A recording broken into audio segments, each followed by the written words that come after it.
ஒடுக்கப்பட்டவர்கள் சார்பாக கேட்கிறேன் உரிமை, அடைக்கப்பட்டவர்கள் சார்பாக கேட்கிறேன் உரிமை, ஒடுக்கப்பட்டவர்கள். வணக்கம். நம்முடைய பேச்சுரிமை சேனலுக்கு அன்பர்கள் அனைவரையும் அன்போடு வரவேற்கிறேன். விஜயதாரிணியினுடைய ஓட்டம் காங்கிரஸை விட்டு ஒரு 4-5 நாட்களாகவே இந்த பேச்சு தலைநகரில் இருந்து, அதாவது டெல்லியிலிருந்து சென்னையில் புயல் மையம் கொண்டிருந்தது, டெல்லிக்கு சென்றது. 4-5 நாட்களாகவே நிலவி வந்த இந்த பேச்சுகளுக்கு கடைசியாக நேற்று முற்றுப்புள்ளி வைத்து விட்டார் விஜயதாரிணி. பாரதிய ஜனதா கட்சியில் சேர்ந்து விட்டார். இதை பற்றி காங்கிரஸ் கட்சியினுடைய காங்கிரஸாருடைய மனநிலை என்ன, அவங்க நம்மகிட்ட சொன்னது என்ன, சத்தியமூர்த்தி பவன் அங்கெல்லாம் காங்கிரஸ் கட்சிக்காரர்களுடைய நிலை என்ன, தமிழ்நாடு முழுவதும் எப்படியெல்லாம் ரியாக்ட் செய்தார்கள் என்பதை பற்றி தான் நம்முடைய சொந்த கருத்தல்ல. இது வாய்ஸ் ஆஃப் தமிழ் வழங்கும் பேச்சுரிமை சேனல். உங்களுடைய பேராதரவை தொடர்ந்து வழங்கி கொண்டிருக்கிறீர்கள். தொடர்ந்து சப்ஸ்கிரைபர்ஸ் வர வேண்டும். மறக்காமல் சப்ஸ்கிரைப் பண்ணுங்க, மறக்காமல் பெல் பட்டனை அழுத்துங்கள், கமெண்ட் செய்யுங்கள், ஷேர் செய்யுங்கள், பிடித்திருந்தால் லைக் செய்யுங்கள். காங்கிரஸ் கட்சியினுடைய ரியாக்ஷன் என்ன தெரியுமா? காங்கிரஸ் கட்சிக்காரங்க, எங்களை பொறுத்தவரையில் விஜயதாரிணி காங்கிரஸ்காரர்கள் துடைத்து போட்ட நாப்கின், அது பிஜேபிக்கு இனிக்குதா? அப்படிதான் கேட்கிறாங்க. இந்த விஜயதாரிணி இந்த காங்கிரஸ்காரரே இல்லைன்னு சொல்றாங்க. காங்கிரஸுக்கு வந்ததே ஒரு விபத்து, காங்கிரஸுக்கு நடந்த ஒரு விபத்து அப்படின்னு. முன்னாள் தலைவர் இருந்தார்ல தங்கபாலு, கேவி தங்கபாலு, அவர் மேலிட பார்வையாளர்களை மனம் குளிரும்படி செய்வதில் தங்கபாலுவுக்கு இணை வேறு யாருமே கிடையாது. வந்த உடனே பெரிய ஸ்டார் ஹோட்டலில் ரூம் போட்டு கொடுப்பாரு. அதற்கு முன்பு பெருந்தலைவர் காலத்துல எல்லாம் மூப்பனார் அவர்களுடைய காலத்தில் கூட வந்தால் மேலிட பார்வையாளர்கள் ஒன்று இல்லை. அப்படி வந்தாலும் சத்தியமூர்த்தி பவன் தான் தங்குவாங்க. ஆனால் அவர்களுக்கெல்லாம் ஸ்டார் ஹோட்டலில் ரூம் போட்டு கொடுத்து, அப்படி ரூம் போட்டு தங்கியிருந்தவர்கள் முக்கியமானவர் தங்கபாலுவுக்கு ரொம்ப நெருங்கியவர் குலாம் நபி ஆசாத். இப்போ குலாம் நபி ஆசாத் அவரும் ஒரு நாப்கின்னாக தூக்கி எறியப்பட்டு விட்டார். அவர் ஒரு ஸ்டாண்ட் எடுத்து இனி காங்கிரஸ் கட்சியில் நமக்கு வேலைக்கு ஆகாது அப்படின்னு சொல்லி குப்பை கூடையில் போட்ட நாப்கினாக அவர் காஷ்மீரில் எங்கேயோ ஒடுங்கி கிடக்கிறார். அந்த குலாம் நபி ஆசாத் தங்கபாலு தலைவராக இருக்கும்போது அந்த குலாம் நபி ஆசாத் மேலிட பார்வையாளராக அவரெல்லாம் பொறுப்பை கேட்டு வாங்கிட்டு வருவாங்க தமிழ்நாட்டுக்கு. அப்படி வந்திருக்கும் போது குலாம் நபி ஆசாத்திற்கு தேவைப்படுகின்ற, குலாம் நபி ஆசாத் விரும்புகின்ற பொருட்களை கொண்டு போய் சேர்ப்பதற்கும் அவரை கவனித்துக் கொள்வதற்கும், வேற விதமா இல்லைங்க, அவருக்கு சாப்பாடு அது இது நல்ல முறையா வருதா என்னங்கிறத கவனித்துக் கொள்வதற்கும் அனுப்பப்பட்ட ஒரு பெண் தான் விஜயதாரிணி. அவருக்கும் காங்கிரஸுக்கும் சம்பந்தம் இல்லை அப்படின்னு சொல்லி சத்தியமூர்த்தி பவனில் காங்கிரஸ் தொண்டர்கள் நம்மிடம் சொன்னார்கள். இப்படி தன்னுடைய காங்கிரஸிலே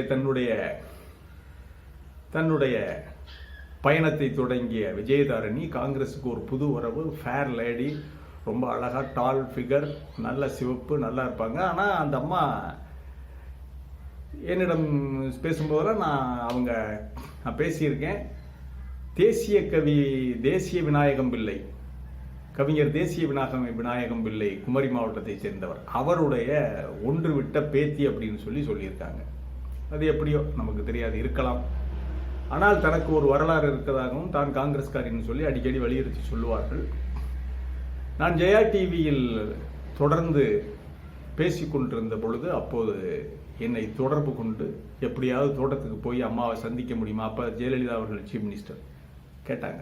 ஏன்னா இந்த அம்மாவுக்கு தமிழ்நாடு முதலும் அவங்க சொன்ன ஒரு வார்த்தை, நான் உள்ள வந்துட்டேன்னா அப்புறம் நடக்கிறதே வேறங்க, நான் எல்லாத்தையும் க்ளோஸ் பண்ணிடுவேன். நாங்கள் உண்மை, சத்தியம். அந்த அம்மாவுக்கு தமிழ்நாடு முதல்வர் பதவி தேவை. அதை பிடிச்சிட்டாங்கன்னா அதற்கு பிறகு இந்தியாவுடைய பிரதமர், அப்புறம் அதுக்கு பிறகு அமெரிக்காவுக்கே ஜனாதிபதி ஆகும். அந்த மாதிரி எண்ண ஓட்டம் உள்ளவர். தனக்கு அதற்கான தகுதியெல்லாம் இருக்குதான்னு அவங்களுக்கு அதையெல்லாம் யோசிக்க மாட்டாங்க. தன்னுடைய ஃபேர், தன்னுடைய தோற்றமே போதும்னு நினைக்கிறவங்க. ஆகவே இப்போது பாரதிய ஜனதா கட்சிக்கு போய் சேர்ந்திருக்கிறாரு. காங்கிரஸ்காரங்க என்ன சொல்றாங்கன்னா, ஏயா பிஜேபிக்கு ஏப்பா எப்போ பார்த்தாலும் எச்சலையே சாப்பிட்டுக்கிட்டு இருக்கீங்க? நாங்கள் சாப்பிட்டு போட்ட எச்சிலையே அதிலே என்ன அவங்களுக்கு டேஸ்ட் இருக்கு? அடுத்தவன் சாப்பிட்ட எச்சிலையே ஏன்டா எடுத்து திங்கிறீங்க? என்னைக்காவது புது இலை போட்டு ஏதாவது நீங்களே மரம் வளர்த்து இலை வெட்டிக்கிட்டு வந்து புது இலை போட்டு சாப்பிட்ருக்கீங்களாடா? ஏப்பா எப்போ பார்த்தாலும் எச்சிலையே நீங்கள் வந்து வாங்கி சாப்பிட்றீங்க? அடுத்தவன் சாப்பிட்டு போட்ட எச்சிலை. நான் இதற்கும் அதற்கும் சம்மந்தம் இல்லை. அதாவது அவங்களுடைய பாஜகவுடைய அந்த இது அதை இதுக்கு ஒப்பிட்டு சொல்கிறாங்க. காங்கிரஸ்காரங்க தான் சொல்கிறாங்க, நான் ஒன்றும் சொல்லுவேன். காங்கிரஸ் நண்பர்கள் என்னிடம் தங்களுடைய வேதனையை இப்படி வெளிப்படுத்தினார்கள். நாங்கள் துடைத்து போட்ட நாப்கின் எந்த கூடையில் இருக்கிறது, எந்த குப்பை கூடையில் இருக்கிறது என்று அங்கே போய் குப்பை கூடையை வாரிக்கொட்டி அந்த நாப்கின்களை எடுத்து பயன்படுத்துவதே வேலையாக இருக்கிறது பாரதிய ஜனதா கட்சி. அந்த கட்சி தலைவர்கள் தொண்டர்கள் இதைத்தான் வேலையாக வச்சுக்கிட்டு இருக்காங்க. இதில் வேற பெரிய அறிவிப்பு, பெரிய எச்சரிக்கை. வேட்டையாடப்படுவார்கள் காங்கிரஸ் தமிழகத்தில். அண்ணாமலையுடைய அறிவிப்பு, முதல்ல நாப்கின் தேடுறதை நிப்பாட்டுக்கடா. காங்கிரஸ்காரன் போட்ட நாப்கினை குப்பை கூடையா தேடி போய் அதை தோண்டி எடுத்து அதை பயன்படுத்துகிற நிப்பாட்டுங்க. புதுசாக வாங்குங்க, புதுசாக தலைவர்களை உருவாக்குங்க. என்ன அதுக்கு யோக்கியதை இல்லை, அதுக்கு எதுவும் தெரியாது. அந்த மாதிரி பண்ணுறதுக்கு அது ஏதாவது கொள்கை இருந்தாவில் உங்கள் கட்சியில் அப்படின்னு காங்கிரஸ்காரர்கள் தான் சொல்லுகிறார்கள், நான் சொல்லவில்லை. நான் குறிப்பிட விரும்புகிறேன். ஆகவே இப்போது அவர் சென்றிருக்கிறது என்னன்னா, தூண்டில்ல ஏற போட்டாச்சு, மீனும் கவ்விருச்சு, தூக்கிட்டாங்க, அவ்வளவுதான். அவங்க அந்த அம்மாவுக்கு சொன்ன உறுதிமொழி என்ன? குமரி மாவட்டத்தில் விஜய் வசந்துக்கு எதிராக எம்பி பதவியில் எம்பி வேட்பாளராக, நாடாளுமன்ற வேட்பாளராக இந்த அம்மாவை நிப்பாட்டுவாங்க. அப்போ பொன்னார் ஆட்டம் க்ளோஸ். பொன்னார் ஜெயிக்க விடுவாரா விஜயதாரணிய? நேற்று வந்த விஜயதாரணிக்கு சீட்டு கொடுத்தால் பொன்னாருடைய ஆட்கள் வேலை செய்வாங்களோ? அவனுக்கு மான ரோசம், சூடு சொரணை, வெக்கமான சூடு சொரணை எல்லாம் இருக்கும்ல பொன்னாருக்கு. எவ்வளவு பெரிய பழுத்த அரசியல்வாதி. நீண்ட நெடிய உழைப்பு, தன்னுடைய கட்சிக்காக வாழ்நாளில் கல்யாணமே பண்ணிக்கிறாம கட்டை பிரம்மச்சாரியாக இருந்து பொன்னாருடைய ஆட்களுக்கு இதெல்லாம் வந்து பாரதிய ஜனதா கட்சி கொடுக்கிற பரிசு. சரி, இவ்வளவு தூரம் பண்ணினானுங்க. பொன்னாரையாவது கூட்டிகிட்டு போய் அவர் தலைமையில் ஏதாவது பண்ணினானுங்களா? கிடையாது.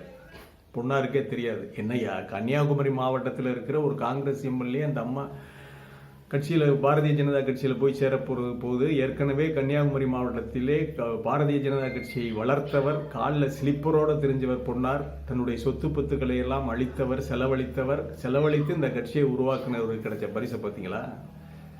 முன்னாள் எம்பி, நாடாளுமன்ற உறுப்பினர், அவரை ஒரு வாரத்தை கூப்பிட்டு, ஏமா நீங்கள் அவரை கூட்டிகிட்டு வாங்க, இல்லை பொன்னார் நீங்கள் வாங்க, இந்த மாதிரி வந்திருக்காங்க அப்படின்னு சொல்லி பொன்னாருக்கு ஒரு எதுங்க சொல்றது இல்லையா? பொன்னாரிடம் எதுவுமே சொல்லலை.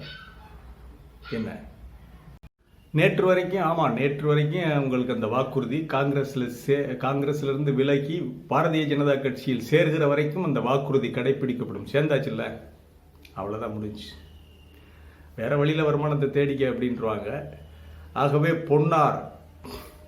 பொன்னாருக்கு வைக்கப்பட்ட குறி, ஒருவேளை பொன்னாருடைய அரசியல் எதிரிகளே கூட இதை சாமர்த்தியமாக காய் நகர்த்தியிருக்கலாம் என்று சொல்லப்படுகிறது. இருந்தாலும் என்ன, இந்த அம்மா வந்து ஒரு அடிமட்டத்தில் இருந்து வந்த அரசியல்வாதி அல்ல. நான் ஏற்கனவே குறிப்பிட்டேன், இந்த அம்மா ஒரு அரசியல் விபத்து. உண்மையிலே அரசியல் ஆர்வம் இருப்பவர்கள், வீழ்ந்து கிடக்கின்ற ஒரு அரசியல் இயக்கம், போராடி கொண்டிருக்கின்ற ஒரு அரசியல் இயக்கத்தை, அந்த அரசியல் இயக்கம் தனக்கு தந்த வாய்ப்புகள், தனக்கு தந்த மரியாதைகளை எல்லாம் தூக்கி எறிந்துவிட்டு ஓடினால், சோதனையான காலகட்டத்தில் கை கொடுக்காமல் ஓடிய GK வாசன் என்ன நிலையில் இன்றைக்கு இருக்கிறாரோ அதே நிலைதான் விஜயதாரணிக்கும் நாளைக்கு. அதுதான் நடக்கும். பொன்னார் சாதாரணமான அரசியல்வாதி அல்ல. விஜயதாரணியின் வயதும் பொன்னாருடைய அரசியல் அனுபவம் ஒன்று. சிறு வயதிலிருந்து பொன்னார் மிகப்பெரிய அரசியல் ஆளுமையாக வெளிப்பட்டவர். ஆகவே அவ்வளவு எளிதாக விஜயதாரணியின் கனவு நனவாகாது என்றுதான் காங்கிரஸ்காரர்கள் சொல்லுகிறார்கள். இருந்தாலும் இந்த பாரதிய ஜனதா கட்சி, இதே வேலையாக அலைகின்ற பாரதிய ஜனதா கட்சிக்கு இப்ப தெரியுதா, தங்கபாலு போன்றவர்கள் அவர்கள் பேச்சை கேட்டு விஜயதாரணி போன்றவர்களுக்கு சீட்டு கொடுத்தது, அவர்களை எம்எல்ஏ வாக்கியது, இதுக்கெல்லாம் இந்த அம்மா ஆப்பு வச்சுச்சுல. இதிலிருந்து காங்கிரஸ் மேலிட தலைமை தெரிந்து கொள்ள வேண்டும். உழைக்கின்ற தொண்டர்களுக்கு, விடாப்பிடியாக காங்கிரஸில் இருக்கின்ற தொண்டர்களுக்கு, ஏப்பா குமரி மகாதேவன் ஒரு அருமையான பேச்சாளர் இருக்காரு, சாதாரண சராசரி தொண்டன், எங்கே கூப்பிட்டாலும் போய் பேசுவார் குமரி மகாதேவன். அவர்களெல்லாம் கூப்பிட்டு ஒரு சீட்டை கொடுக்க வேண்டியதானே. ஆகவே இனியாவது காங்கிரஸ் தலைமை யோசிக்குமா என்பது $1 மில்லியன் கொஸ்டின். மீண்டும் ஒரு முறை அந்த வார்த்தையை சொல்லி நிறைவு செய்கிறேன். காங்கிரஸ் கட்சியினுடைய மனப்போராட்டம், குமுறல், கொந்தளிப்பு இதெல்லாம் பெரும்பாலான காங்கிரசார் சனியன் தொலைஞ்சதியா, காங்கிரஸை பிடித்த சனியன் தொலைந்தது, நாங்கள் நிம்மதியாக இருக்கிறோம் என்று சொன்னாலும், இன்னொரு புறம் சத்தியமூர்த்தி பவன் காங்கிரஸ்காரர்கள், பல்வேறு மாவட்ட காங்கிரஸ்காரர்கள் சொல்லுவது, இந்த பாரதிய ஜனதாவுக்கு எச்சி இலையில் அடுத்தவன் சாப்பிட்ட எச்சி இலையில் அப்படி என்னடா டேஸ்ட் உங்களுக்கு அப்படின்னு கேட்குறாங்க. அதையே தான் நாமும் திருப்பி கேட்கிறோம். ஏப்பா திருந்தவே மாட்டீங்களா? அவங்க தான் கேட்குறாங்கல்ல நாக்க பிடிங்கிற மாதிரி, அடுத்தவன் சாப்பிட்ட எச்சி இலைக்குதாப்பா இப்படி ஆசைப்படுறீங்க. இது இதையும் விஜயதாரணியின் பாரதிய ஜனதாவோடு சேர்ந்ததையும் ஒப்பிட்டு பார்க்காதீங்க. ஏன்னா இவங்க வழக்கமாக நடத்திக்கிட்டு இருக்காங்க. அடுத்த கர்நாடகாவில் 15 எம்எல்ஏக்களை கூப்பிட்டு இழுத்தார்கள், கோவாவில் இழுத்தாங்க, அஸ்ஸாமில் இழுத்தாங்க, எல்லா இடத்துலையும் அடுத்தவன் சாப்பிட்ட எச்சியிலையை தான் சாப்பிட்டுக்கிட்டு இருக்கீங்க. ஆகவே இதை அதற்காக கட்சியிலிருந்து தூக்கி கொண்டு போய் சேர்க்கிறதுக்காக சொன்னேன். மற்றபடி விஜயதாரணி மேல் தனிப்பட்ட முறையில் நமக்கு காழ்ப்புணர்ச்சி இல்லை. விஜயதாரணியினுடைய தனிப்பட்ட நடவடிக்கையை விமர்சிக்கவில்லை. மீண்டும் ஒரு காணொலியில் சந்திப்போம். இது வாய்ஸ் ஆஃப் தமிழ் வழங்கும் பேச்சுரிமை சேனல். வாய்ஸ் ஆஃப் தமிழ் பத்திரிகையாக சென்னையில் வெளிவருவது, அதான் பேக்ரவுண்டில் போட்டிருக்கேன் பாருங்க. சும்மா பொய்யெல்லாம் சொல்றதில்லை. மீண்டும் ஒரு காணொலியை சந்திப்போம். பேச்சுரிமை சேனலுக்கு உங்களுடைய தொடர்ந்து ஆதரவளித்துக் கொண்டிருக்கிறீர்கள். இது பல்லாயிரம் சப்ஸ்கிரைபர் ஆகி பல லட்சங்களை தொட வேண்டும். மக்களுக்காக பேசுவோம், உண்மையை பேசுவோம். மறக்காமல் சப்ஸ்கிரைப் பண்ணுங்க, பெல் பட்டனை அழுத்துங்கள், கமெண்ட் செய்யுங்கள், ஷேர் செய்யுங்கள், பிடித்திருந்தால் லைக் செய்யுங்கள். நன்றி, வணக்கம்.